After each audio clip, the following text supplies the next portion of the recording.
L'impératrice Sissi a eu 3 filles. Malheureusement, la toute première n'a pas survécu, laissant donc le rôle de fille aînée à la princesse Gisèle. Gisèle est née en 1856, malheureusement sa petite sœur meurt en 1857, donc elle l'a très peu connue.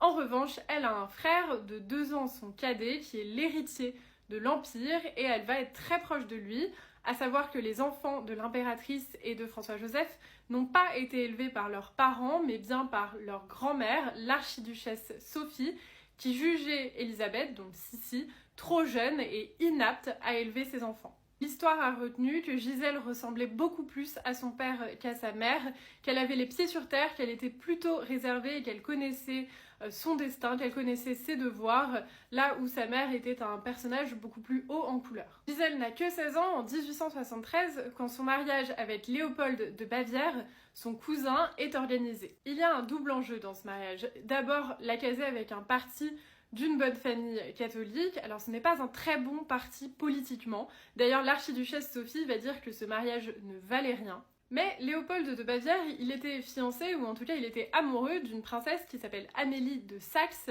dont le petit frère de l'impératrice Sissi était aussi amoureux.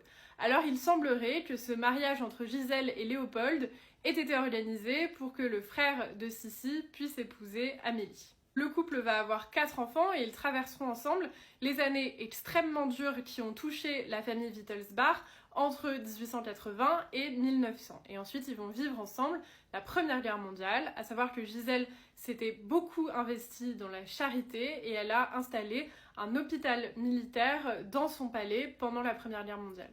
Malgré les tourments de l'année 1918, avec la chute de l'Empire et la Révolution, il semblerait que la famille de Gisèle ait décidé de rester et de ne pas aller à Munich et même de participer aux élections.